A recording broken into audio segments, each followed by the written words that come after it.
கணவனுடைய மனம் இருக்கு பாத்தீங்களா, ஒரு அடிப்படையை புரிஞ்சுக்குங்க. அவன் எவ்வளவு பெரிய புயலாக இருந்தாலும் விழாத வேர் மாதிரி நிற்பான். ஆனா மனைவியுடைய வார்த்தை இருக்கு பாருங்க, அது பட்டாம்பூச்சி இறகு மாதிரி இருந்தாலும் இவன் பட்டுன்னு விழுந்துருவான். இதான் யதார்த்தம். இந்த முக பாவனை, அந்த கவலை, அந்த சோகம், முகத்தை உம்முன்னு வைத்துக் கொள்வது, திரும்பி படுத்துக் கொள்வது, இது எல்லாமே அவனை ஹேண்டில் பண்றவே தெரியாது. அவன் ரொம்ப தயக்கமா இருப்பான். வேஸ்ட், உங்களை கல்யாணம் பண்ணதுல எந்த புண்ணியம் இல்லை என்று போட்டு ஒரு போடு போட்டுருவா. அந்த நேரத்துல கணவன் அப்படி திணறி நிற்பான். என்னடா பண்றது, அப்படி என்னடா பண்ணிட்டோம். அப்பதான் அவன் கோவப்பட்டு, நான் உனக்கு அதை பண்ணலையா இதை பண்ணலையா, டக்குன்னு கழட்டு வந்தா இதானே வச்சுக்க போ அப்படின்பா.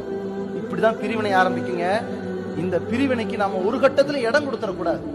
அதற்கு அடித்தளம் மனைவி, கணவன் அவரால் இயன்றதை செய்யறாரா, கஷ்டப்படுறாரா, உதவி செய்யறாரா, சரி, அதுல நன்றி உணர்வோடு நடந்தோமையானால் அல்லாஹ் நமக்கு நற்கூலி வழங்க